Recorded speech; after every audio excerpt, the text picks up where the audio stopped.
The Galactic Concordance had been classifying planets for approximately 12,000 standard cycles. And in all that time, they had developed what they considered to be a foolproof system. Class 1 worlds were garden paradises, where the most dangerous predator might give you a stern look before hopping away. Class 5 worlds were moderately challenging, featuring weather patterns that occasionally required you to wear a jacket. Class 10 worlds were the kind of places where evolution had apparently woken up one morning and chosen violence as its entire personality. Earth was a Class 12. The Concordance had needed to create new categories just to accommodate it. Then they'd needed to create subcategories. Then footnotes. Then appendices. Then a separate database with multiple trigger warnings and a mandatory psychological evaluation before access was granted. The planet was a nightmare wrapped in a catastrophe, sprinkled with extinction events, and served on a bed of things that should not exist but did anyway. Apparently just to prove the universe had a terrible sense of humor. But here's the thing about classification systems. They only work if people actually read them. The crew of the Varandian Claw had not read them. Captain Jexus stood at exactly 2.5 meters tall, which was considered average for a Kelzorian. His species had evolved on a moon with 0.6 standard gravity, breathed an atmosphere that was mostly noble gases, and had never encountered a predator larger than what humans would generously call a medium-sized cricket. This had given the Kelzorians a supremely unearned sense of confidence about their place in the universe. They'd developed faster-than-light travel before they'd invented the deadbolt, which should tell you everything you need to know about their threat assessment capabilities. His second-in-command, a Vryn named Thesic, was busy reviewing their latest contract on a datapad that looked comically small in his four-fingered hands.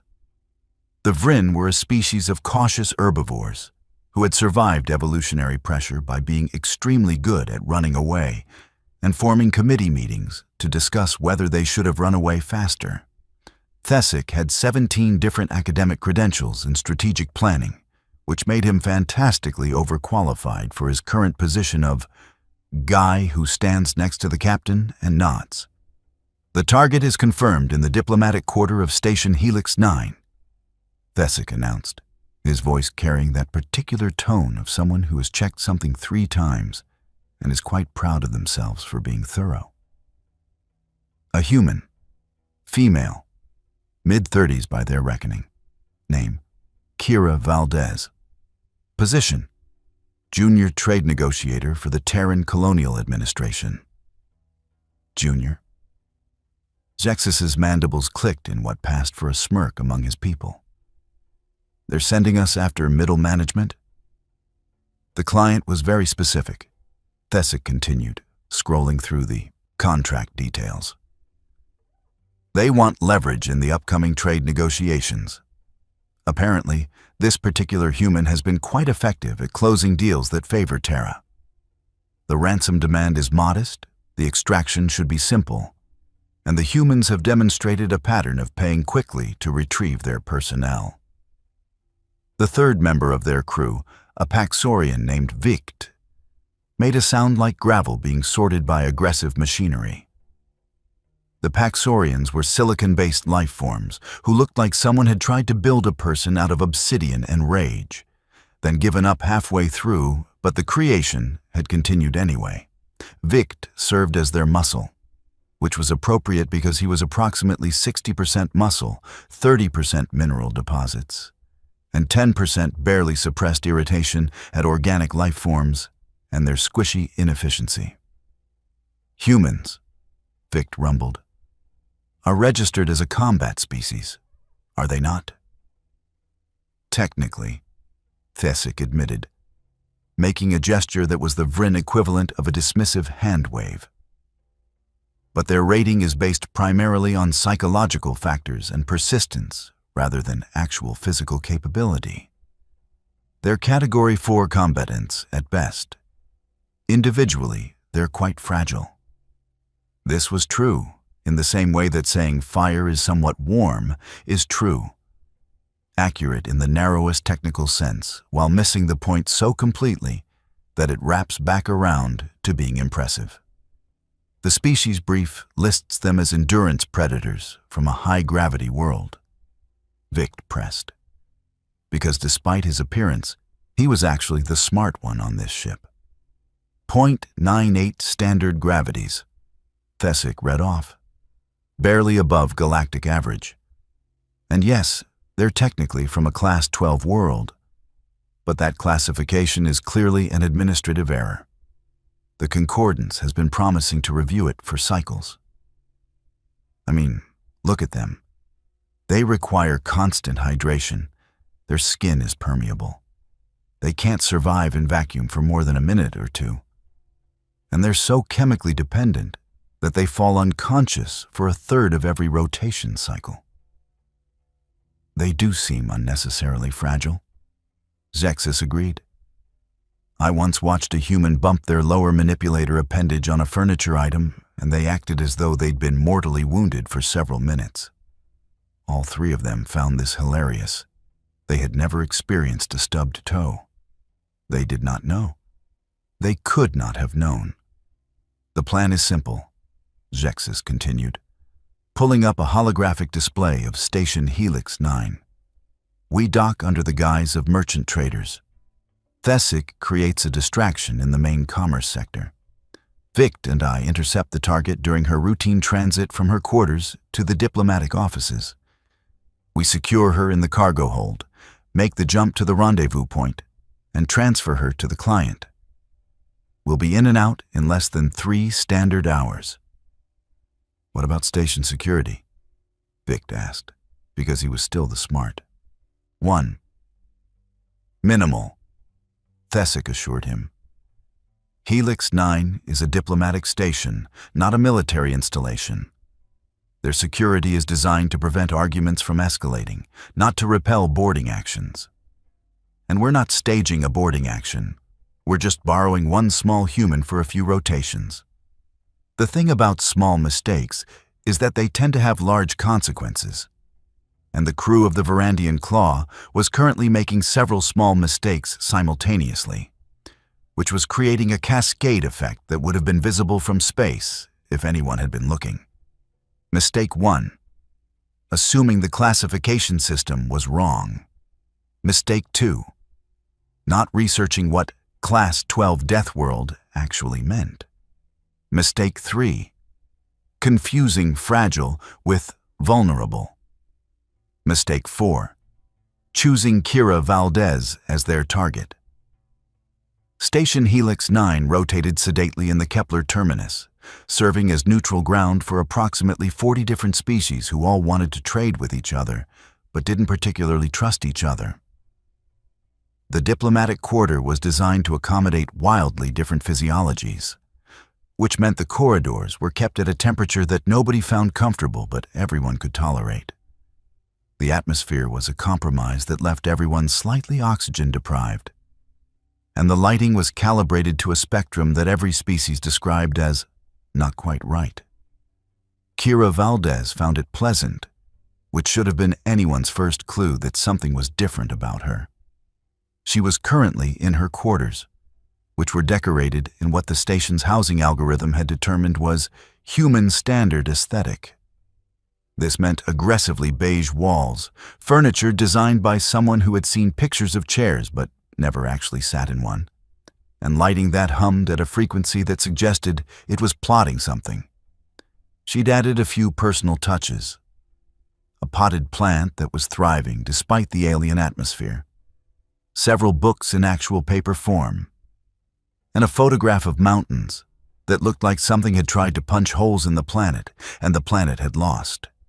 She was preparing for another day of trade negotiations, which was her polite way of saying, preparing to convince people who invented calculus before agriculture that they wanted to buy Terran exports. She was good at her job. Suspiciously good. The kind of good that made other species negotiators wonder if humans had some kind of telepathic advantage they weren't disclosing. They didn't. Humans just had the evolutionary benefit of learning negotiation from a species that couldn't outrun predators, but could definitely out-argue them. When your survival strategy for 200,000 years is convince the leopard that eating you is more trouble than it's worth, you develop certain skills. Kira was reviewing her notes for the day's sessions when her personal communication device chimed. She glanced at it, noted the sender, and felt the small smile that came with recognizing a challenge. The message was from a Kelzorian merchant group requesting an urgent meeting about mutual opportunities. The phrasing was just slightly off, the timing was suspicious, and the sender's credentials checked out but felt hollow, like a fruit that looks perfect but weighs too little. Interesting, she said to her empty quarters, which was a habit she'd picked up from spending too much time in space. The plant didn't respond, but she felt it was being supportive. She ran a quick background check through the station's public records. The Varandian Claw had docked 2 hours ago. Manifest listed them as carrying Vryn textiles and Kelzorian computational cores. Crew of 3. No violations, no flags, nothing interesting, which was itself interesting. Legitimate traders accumulated small violations the way ships accumulated dents. An absolutely clean record meant either exceptional competence or exceptional fraud. Given the message's phrasing, she was betting on fraud. Kira considered her options. She could report the suspicious contact to station security. She could ignore it. She could engage and see what they wanted. She chose option 3 because humans have a psychological trait that other species find baffling. They get curious about things that might kill them. This is because human evolutionary history is full of situations where the curious humans died, but the incurious humans starved. So natural selection did some complicated math and decided that curiosity was worth the risk. She sent a polite reply, agreeing to meet in a public area, then added a secondary layer to her plan by sending a coded message to station security with her location tracker activated and a time-delayed alert set for 30 minutes. If she didn't check in, they'd come looking. Then she dressed for the meeting, which meant her standard diplomatic attire. Practical clothing in earth tones, comfortable boots that she could run in if necessary, and a smile that had been refined over thousands of trade negotiations to convey exactly the right mixture of friendliness and, "I know what you're doing." The meeting location was in the neutral commerce sector, which was as neutral as things got on a station where neutral meant we've agreed not to shoot each other inside the building. Kira arrived exactly on time, which various species interpreted differently. Humans considered it polite, Vryn considered it aggressive, and Kelzorians considered it a sign of psychological instability. Zexus and Vict were waiting at a cafe that served beverages to oxygen breathers. Zexus looked pleased with himself in that way that tall people do when they're used to looking down at others. Vict looked like a geological formation that had gotten lost on its way to a different planet. "Negotiator Valdez," Zexus began, gesturing to a seat that was designed for someone with a completely different skeletal structure. "Thank you for meeting with us on such short notice." Kira sat, noting the positions, the exits, the security cameras, and the fact that Thesic was probably nearby creating whatever distraction they'd planned. She had approximately 15 minutes before things got interesting. "Of course," she replied, her tone perfectly calibrated between professional and cautious. "Though, I have to admit, your message was vague about the nature of these mutual opportunities." "Yes, well," Zexus's mandibles clicked in what he probably thought was a disarming manner. "We prefer to discuss such matters in person. Less chance of misunderstanding." This was true. It's much easier to kidnap someone when you're in person. much less chance of misunderstanding what's happening when someone grabs you. Across the commerce sector, Thesic was executing his part of the plan, which involved creating a minor incident with a cargo container that would draw security attention away from their target area. He was very good at creating minor incidents.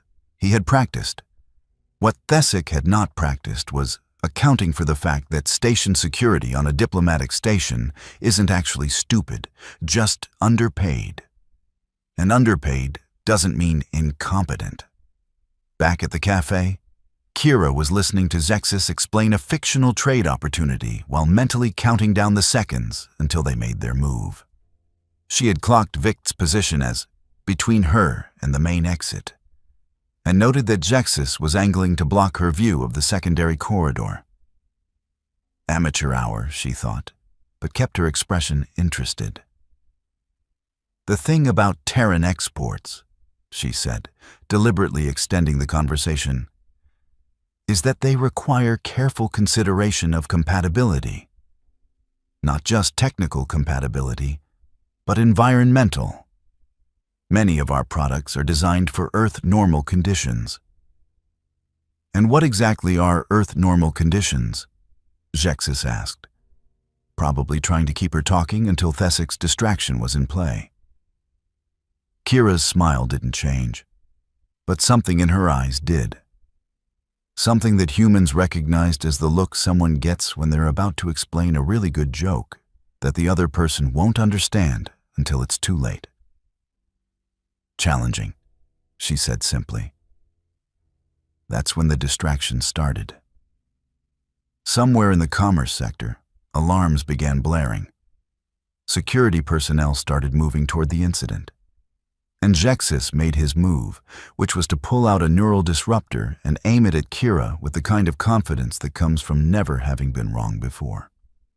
"I apologize for the deception," he said, not sounding particularly apologetic. "But we're going to need you to come with us quietly. My associate has created a diversion, and we have a very narrow window to reach our ship." Vict moved closer, his silicon-based body mass making his intentions clear. She could walk, or she could be carried. Kira looked at the neural disruptor, then at Vict, then back at Zexus. Her expression went through a fascinating journey in about 2 seconds. Surprise, recognition, calculation, resignation, and then something that Zexus would have recognized as dangerous if he'd had any experience with actual predators. "You're kidnapping me," she said. And it wasn't a question. "Temporarily borrowing," Zexus corrected. "You'll be returned unharmed once your government meets some very reasonable demands." "Huh," Kira said. Then she stood up slowly, hands visible. "And if I refuse?" Vict made his gravel-sorting noise, which was probably meant to be intimidating. To his credit, it was intimidating. Just not to someone from a planet where the weather had mood swings that registered on seismographs. "Then I carry you," Vict stated. Kira considered this. Then she nodded slowly. "Okay, but I should warn you, this is a really bad idea." "Your concern is noted," Zexus said dryly, gesturing toward the secondary corridor with his weapon. "Now move." They made it to the Varandian claw with surprising ease. Thesic's distraction had worked better than expected. Security was entirely focused on the cargo incident, and their hostage was being surprisingly cooperative. By the time they had Kira secured in the cargo hold and were initiating departure protocols, Zexus was starting to feel quite pleased with himself. "See?" he said to Vict as they sealed the cargo hold door. "I told you this would be simple. Humans have a reputation, but they're all talk." She didn't even try to resist.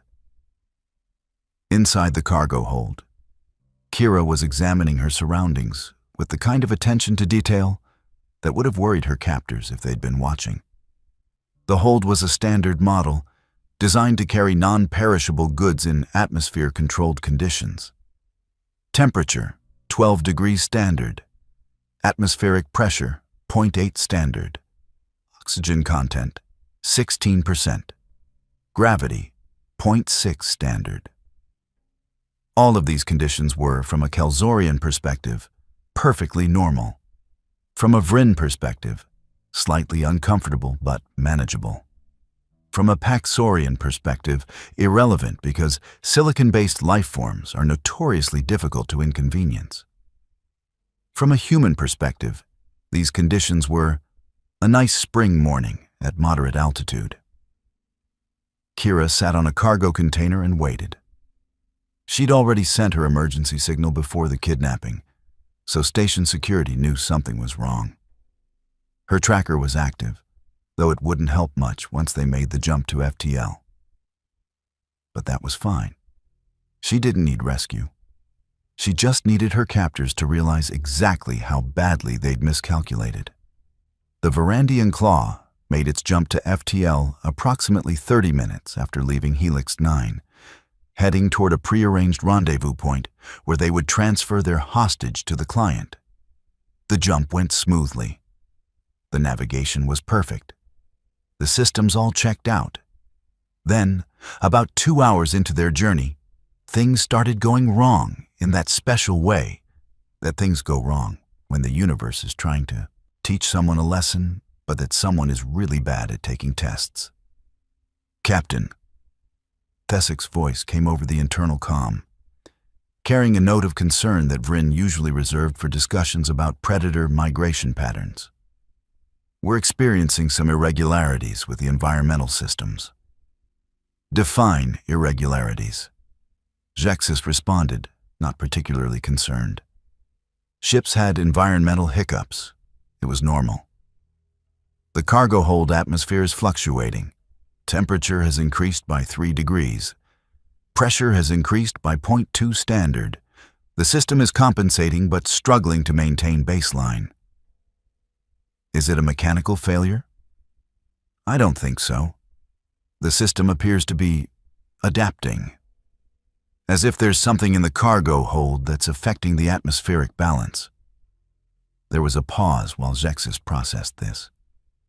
Then a longer pause while he tried to figure out what could possibly affect atmospheric balance. Then an even longer pause while a horrible suspicion began forming in his mind. "The human," he said slowly. "Is the human doing something? I'll check the cameras." They pulled up the cargo hold feed. Kira was sitting exactly where they'd left her, looking remarkably comfortable for someone who'd been kidnapped. She'd removed her jacket. She appeared to be breathing normally, though perhaps a bit deeper than before. "She's not doing anything," Thesek observed. "She's just sitting there." "Then why are the environmental systems reacting?" This was an excellent question that neither of them had the knowledge to answer.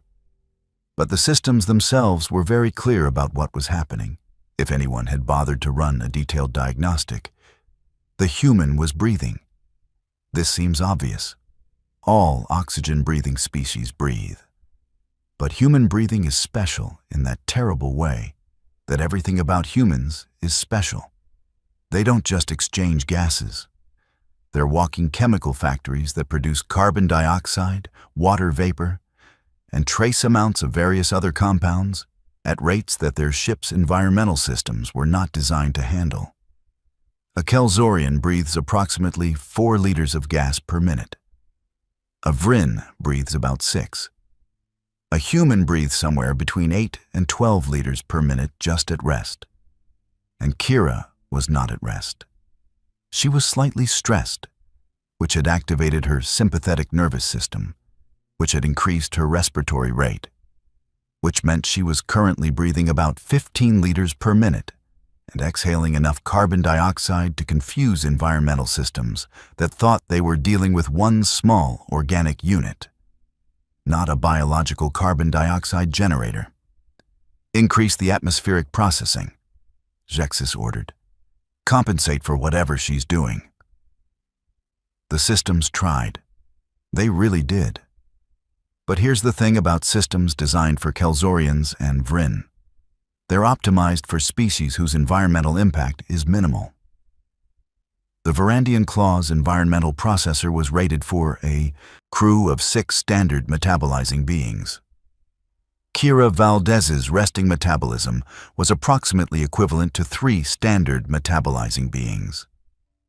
The ship's systems had not accounted for this because they had never needed to.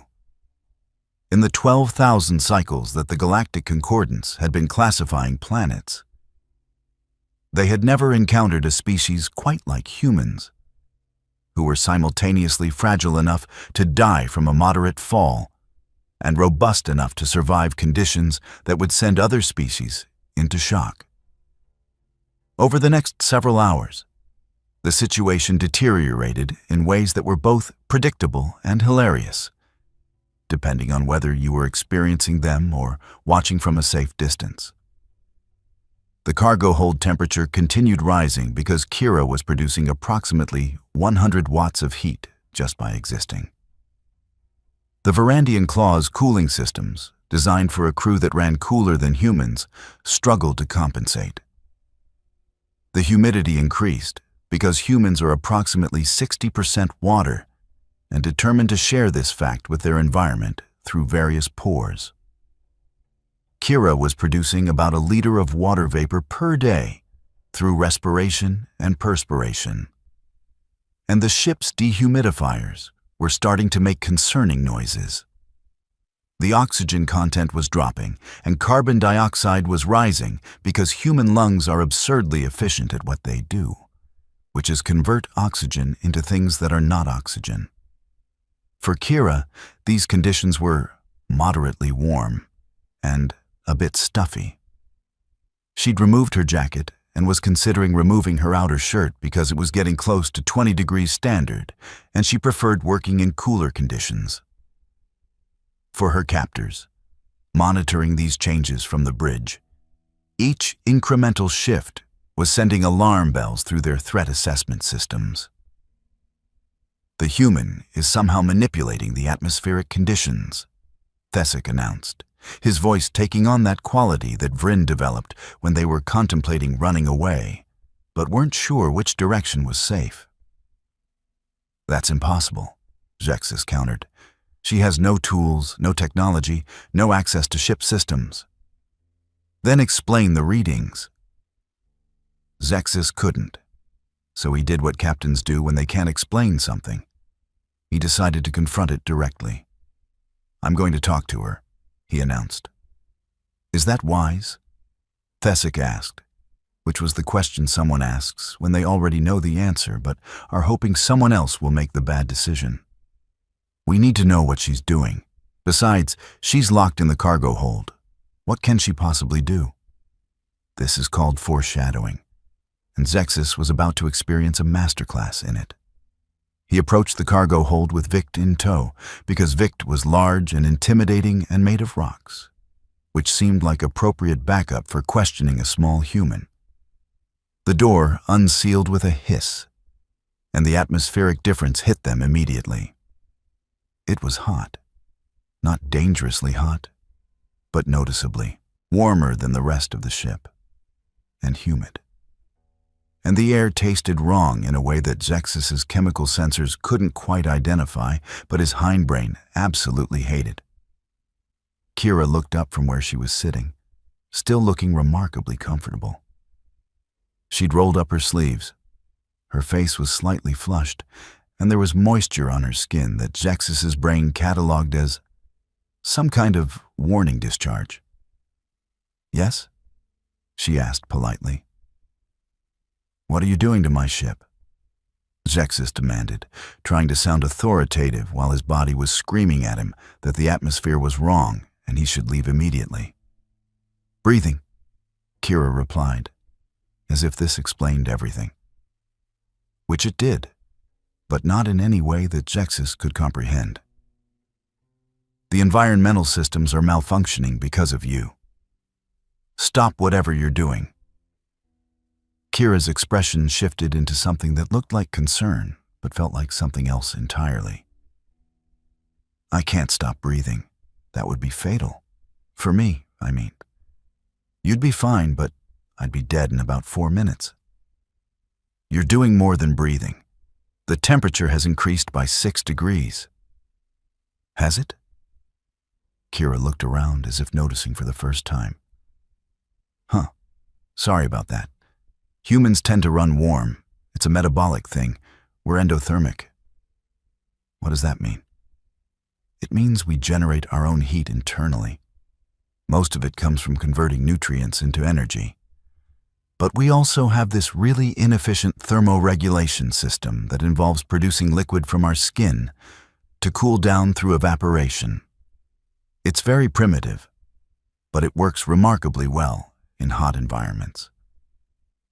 She said this as if it was normal, as if every species just casually generated their own heat and leaked liquids from their skin. Zexus felt his confidence beginning to develop cracks. You're telling me your species' body actively produces heat? About 100 watts, give or take, depending on activity level. More if I exercise, less if I sleep. It's actually pretty efficient for a biological system, though not compared to something like a fusion reactor. Vict made his gravel noise, which in this context probably meant this is concerning. And the moisture on your skin, Zexus pressed. Sweat. It's a cooling mechanism.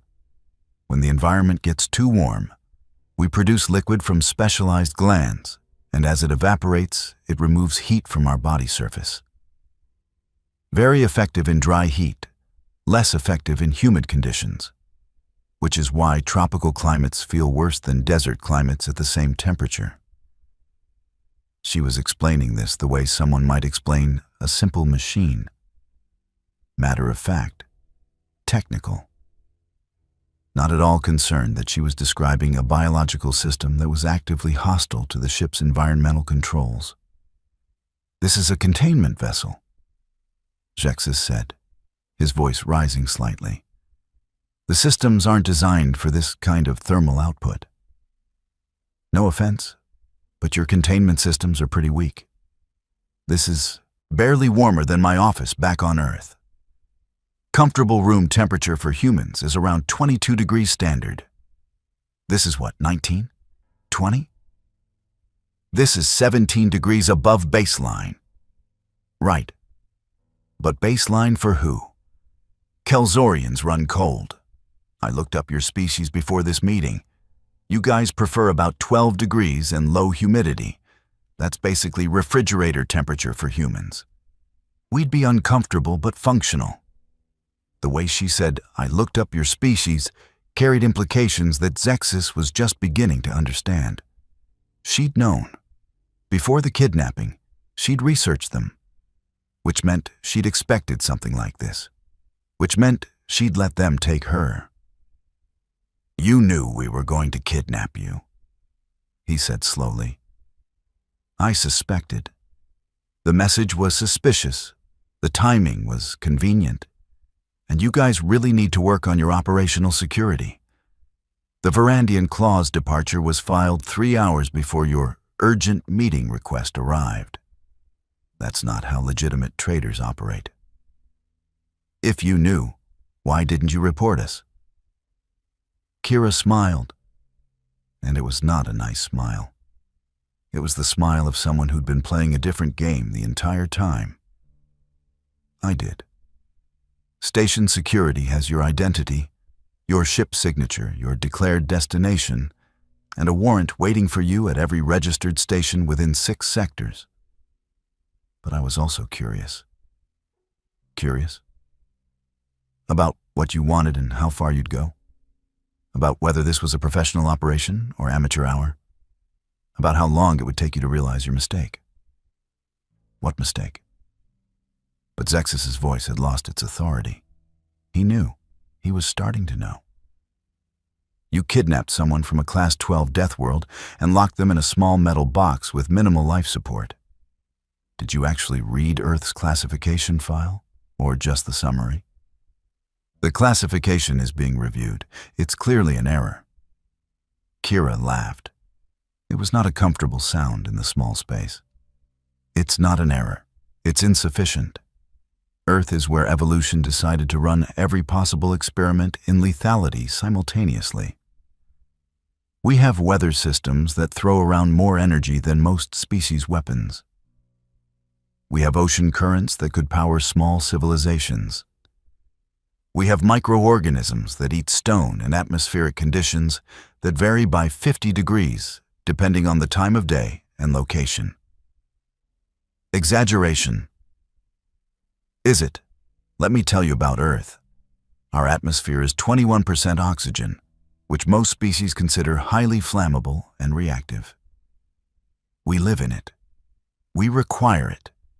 We evolved in it. Our planet's surface gravity is 0.98 standard, which means every human you meet has been doing weight training their entire life just by standing up.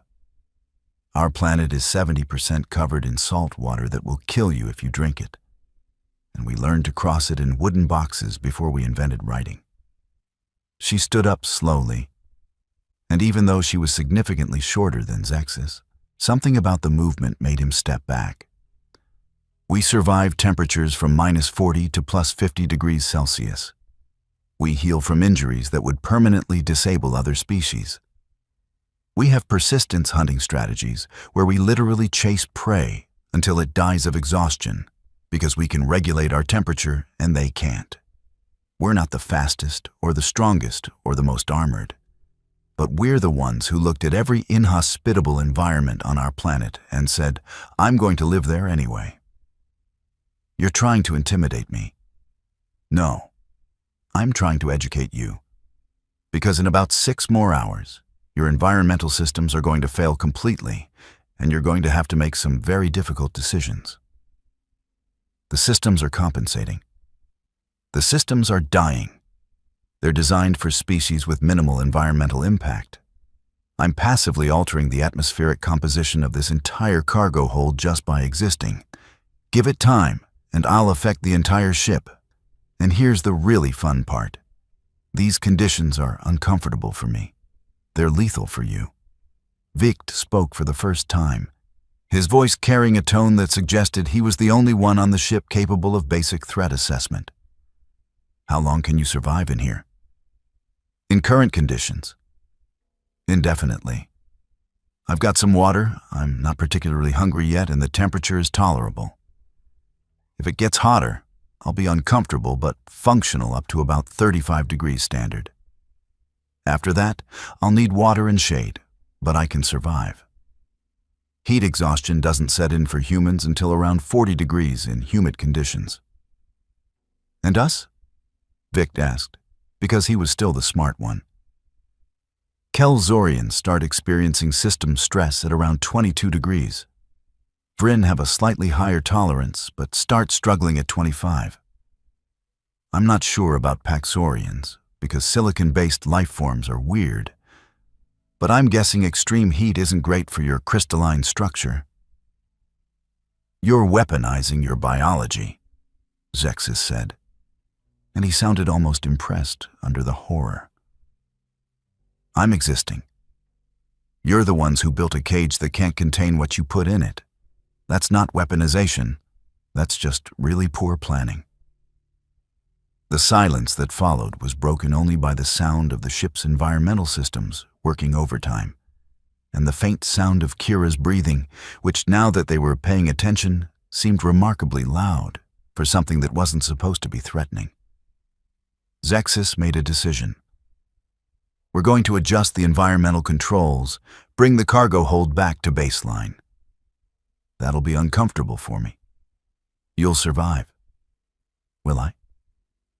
Kira's expression was unreadable. How cold are we talking? 10 degrees standard, normal operating temperature for this vessel. Kira considered this. 10 degrees Celsius, cold but not freezing. Uncomfortable but survivable with her jacket.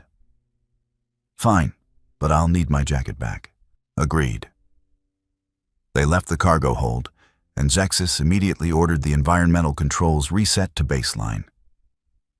The ship's systems, relieved to be working within normal parameters again, complied happily. Inside the cargo hold, Kira put her jacket back on and settled in to wait. 10 degrees wasn't pleasant, but she'd camped in worse conditions. Besides, she was curious how long it would take them to realize that the environmental problem wasn't solved, just delayed. Humans, you see, have this annoying habit of adapting. Their bodies are incredibly good at adjusting to environmental conditions through a process called thermoregulation. When it's cold, they shiver, which generates heat through rapid muscle contractions. They also vasoconstrict, reducing blood flow to extremities to preserve core temperature. Their metabolism increases slightly, burning more energy to produce more heat. All of which meant that Kira was about to become a very inefficient biological furnace in a very small metal box. 4 hours later, the environmental systems were struggling again. The cargo hold temperature had climbed back to 15 degrees. Humidity was increasing, and on the bridge, Thesic was running diagnostics that made less and less sense. "She's doing it again," he announced. "Doing what?" Zexis demanded. "We dropped the temperature." And her body compensated. According to the sensors, her metabolic rate increased by approximately 20%. She's generating more heat now than she was before. "That's impossible." "Tell that to the sensors." Zexis pulled up the cargo hold camera feed. Kira was wrapped in her jacket, moving around the space in what looked like calisthenics. Push-ups, squats, jogging in place. Her breath was visible in the cool air, coming out in rhythmic puffs of water vapor. "She's exercising," he said dumbly. "Why would she exercise?" "To stay warm," Vic rumbled. "Her species generates heat through muscle activity. She's compensating for the cold environment by increasing her activity level." "Make it colder," Zexis ordered. "Captain, if we make it much colder, we risk damaging the cargo. Some of our shipment is temperature sensitive." "Make it colder." They dropped the temperature to 5 degrees standard. Kira stopped exercising, conserved her energy, and waited. Her body shivered automatically, generating heat. Her breathing slowed but deepened, maximizing oxygen intake. Her extremities were cold, but her core temperature remained stable. She'd gone hiking in worse conditions. 6 hours later, the ship's environmental systems had developed what the diagnostic report called catastrophic cascade failure due to impossible thermal load variance. In plain language, the systems had given up trying to figure out what was wrong and had decided to just shut down and let someone else deal with it. Temperature in the cargo hold, 8 degrees and rising slowly. Temperature in the rest of the ship, 14 degrees and rising faster. Kelzorian started experiencing cognitive impairment at 20 degrees. Vryn started experiencing respiratory distress at 23 degrees. Vict was fine because Silicon doesn't care. But even he was starting to feel uncomfortable as the ship's internal temperature crept toward 25 degrees. "We can't keep her," Zexis admitted finally, his mandibles drooping in a way that suggested exhaustion and defeat. "Her biology is incompatible with our ship's life support." "We could space her," Thesic suggested weakly, though his tone suggested he knew this was a terrible idea. "And explain to the client that we killed their hostage? Besides, there are complications." "Complications?" "I reviewed Earth's file. The actual file, not the summary. Class 12 isn't an error. Humans are classified as an extreme survivor species. They've survived extinction events, survived climate shifts, survived predation from species that should have eliminated them. Their biology is redundant to the point of absurdity. Dual kidneys, dual lungs, redundant vascular systems, regenerating organs, wound healing that borders on aggressive. Their immune system fights wars inside their body that would qualify as military conflicts on other planets. So if we try to kill her and fail, we'll have a very angry human loose on our ship. And if we succeed, we'll have Terran Colonial Administration hunting us for murder, which carries significantly worse penalties than kidnapping. What do we do? Zexus looked at the environmental readouts, at the slowly climbing temperatures, at the image of Kira Valdez sitting calmly in the cargo hold while his ship slowly became uninhabitable for his crew, and made the only logical decision. We negotiate. When Zexus entered the cargo hold for the second time, he was already sweating, and not just from the heat. Kira looked up from where she was sitting, still calm, still composed, still looking like someone who was having a much better day than he was. "Come to adjust the temperature again?" she asked. "Come to talk terms, specifically the terms of your release." I thought I was being ransomed. Plans change, circumstances evolve. I'm prepared to offer you immediate release and compensation for your inconvenience if you agree not to press charges and to provide a positive testimony about your treatment aboard this vessel. Kira's expression suggested she was enjoying this immensely. "So, you're negotiating with your hostage." "I'm recognizing a no-win scenario and taking steps to minimize damage." "Smart. Earth's file mentioned the survival statistics, didn't it?" "Yes. 98% of humans who survive the first year of life on Earth survive to at least 60 standard cycles. That's an absurd survival rate for a species from a Class 12 world. We're hard to kill. Comes from living on a planet that's been trying to kill us for our entire evolutionary history. We developed this really annoying trait where we just refuse to die even when it's convenient. I've noticed." Kira stood up, stretched, and Zexus noted that despite spending nearly 18 hours in uncomfortable conditions, she looked tired but functional. Not injured, not sick, just annoyed. "Here are my terms," she said. "You return me to Station Helix 9 immediately. You surrender to station security and cooperate fully with their investigation. You provide testimony about who hired you and why. In exchange, I'll recommend leniency in sentencing and testify that you maintained minimal standards of care during my captivity." That's more than I was offering. You kidnapped a human from a diplomatic station. Do you know what Terran Colonial Administration does to people who kidnap their diplomats? No. Neither do I, because nobody's been stupid enough to do it before. Do you really want to be the first? Zexus considered his options.